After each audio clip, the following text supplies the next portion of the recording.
करने को तैयार है। अमित, जरा चेष्टा कीजिएगा किसी से बात करने के लिए, और क्या क्या मन बनाकर अंदर जा रहे हैं, क्या सोच कर अंदर जा रहे हैं, अगर कोई नेता दिखते हैं, किसी से अगर आपकी बात हो पाती है।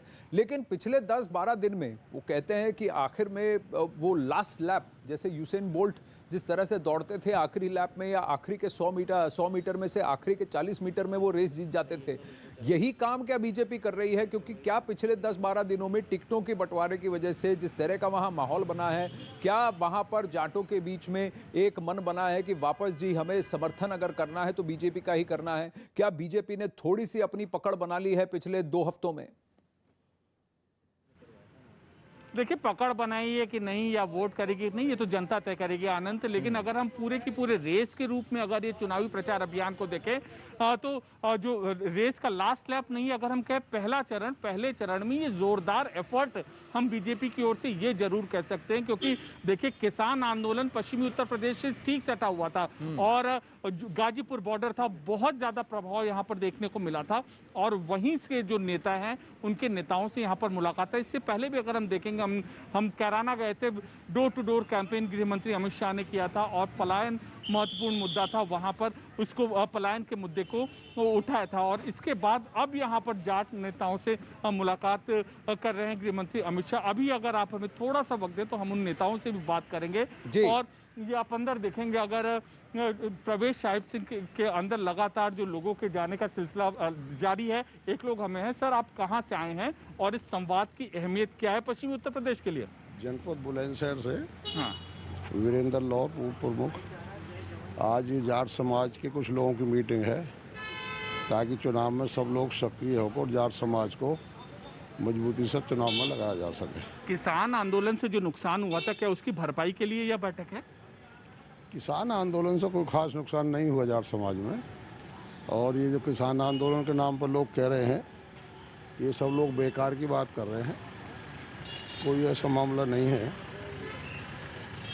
और देखिए, लगातार जो नेता है, महत्वपूर्ण नेता हैं, वो यहाँ पर आ रहे हैं और ये संभवतः बीजेपी के कुछ पदाधिकारी हैं, कुछ जाट समुदाय से जुड़े नेता भी हैं। लगातार इनके जाने का सिलसिला जारी है। तो इस रेस में जो शुरुआत है, चाहे प्रचार अभियान की हो, चाहे लोगों से संवाद की जो शुरुआत हो, ये उसकी शुरुआत है, इसकी झलकी हम आपको दिखा रहे हैं। जी अमित, हम आपकी ओर लौटेंगे थोड़ी देर में, लेकिन फिलहाल संदीप चौधरी राष्ट्रीय लोकदल से हमारे साथ हैं, रोहित जाखड़ भी हमारे साथ हैं, राष्ट्रीय जाट महासंघ, उनसे भी हम बात करते हैं। और अमित, जब जब कोई वहां आपसे बात करेगा हम वापस आपकी ओर रुख करेंगे। लेकिन संदीप जी नमस्ते। नमस्कार सर। आपको और रोहित जी को गणतंत्र दिवस के उपलक्ष्य पर बहुत शुभकामनाएं। जय भारत। मैं सबसे पहले आपसे जानना चाहूंगा, अगर चुनावी तौर से देखें तो राष्ट्रीय लोकदल के लिए ये एक करो या मरो की लड़ाई है, क्योंकि अगर आपको और खासकर जयंत चौधरी के नेतृत्व में इसको, अगर आपको आरएलडी को अपना वर्चस्व बनाना है, अपने आप को फिर से जमाना है, तो ये चुनाव काफी अहम हो जाते हैं आपके लिए। देखिए, आपने बहुत अच्छा नारा याद दिलाया, करो या मरो।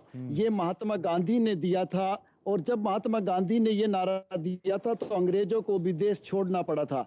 अगर आज आपके जो किसान हैं, मजदूर हैं, युवा वर्ग है, वो ऐसे हाथों में चला गया है जिनको लुभावने वादे किए गए थे, लुभावने सपने दिखाए गए थे, तो वो लोग आज बदला लेने के लिए तैयार खड़े हैं। क्योंकि किसान से वादा किया गया था कि तुम्हारी आय दोगुना हो जाएगी, वो नहीं हुई। युवा से वादा किया गया था कि हर साल 2 करोड़ लोगों को रोजगार देंगे, युवाओं को वो रोजगार नहीं मिला। तो जिस तरीके के लुभावने वादे थे वो पूरे नहीं हुए। अब आप ये बात जाटों की कर रहे हैं। आज जाट क्या है, या गुज्जर, राजपूत, ये सब लोग एक किसान परिवार है, किसान है। हमारी सबकी समस्याएं सेम है। आप हमें डिवाइड कर सकते हैं अलग अलग जातियों में, लेकिन हमारी मूलभूत जो समस्याएं हैं वो खाद, बीज, पानी की है। आज खाद के लिए किसान लाइन में लग रहा है, हमारी फसलें बर्बाद हो रही है, खाद हमें नहीं मिल रहा है। गन्ने का पेमेंट एक साल में हमें मिलता है, जबकि किसान कोई भी चीज, अगर 1 किलो आटा लेने भी मार्केट में जाएगा, उसके भी उसको पहले कीमत चुकानी पड़ती है। तो जिस तरीके से आज गृह मंत्री जी को जाटों की याद आ रही है, जाटों को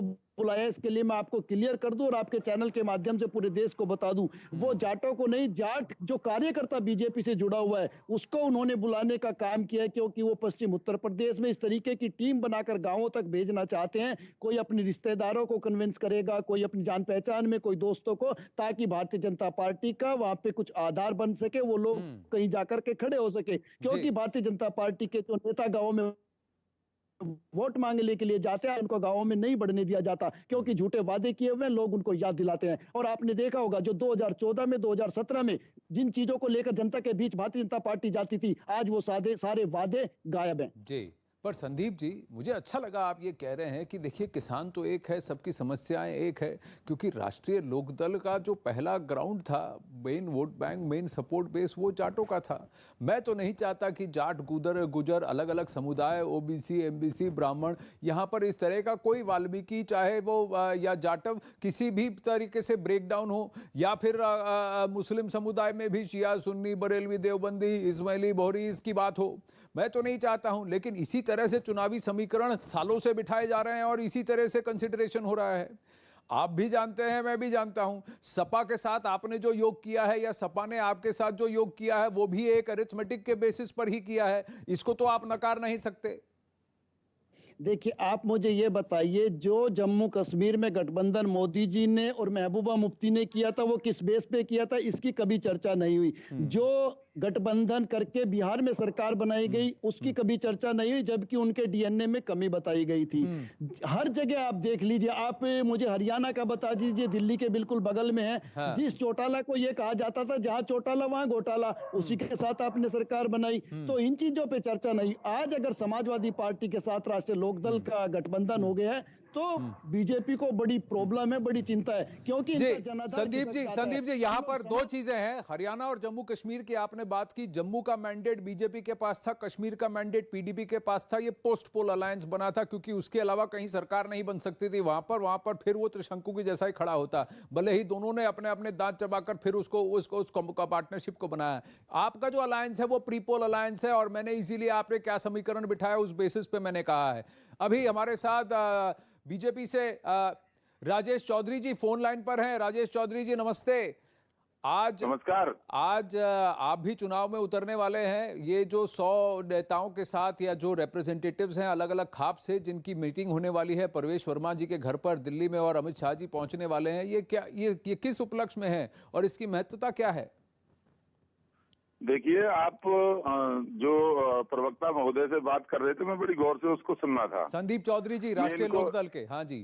हाँ, मैं इनको बता देना चाहता हूँ, जाट एक राष्ट्रवादी कौम है। ये हमेशा राष्ट्र के हित में सोचने वाली कौम है। अपनी मेहनत के दम पर, अपने पुरुषार्थ के दम पर ये लोग आगे बढ़ते हैं। आप जाटों का इतिहास देखोगे तो दिल्ली की रक्षा करने वाले तो जाट ही थे। और कोई भी राजनीतिक दल चुनाव के मैदान में जा रहा है तो उसकी ये योजना रहती है। इसमें कौन बड़ी बात है कि हर समाज को जोड़ करके चले। भारतीय जनता पार्टी तो सभी दलों की, सभी जातियों की पार्टी है, सभी समाज की पार्टी है। किसी विशेष एजेंडे का तो हम काम करते नहीं है। हमारा तो लक्ष्य राष्ट्रवाद है और देश को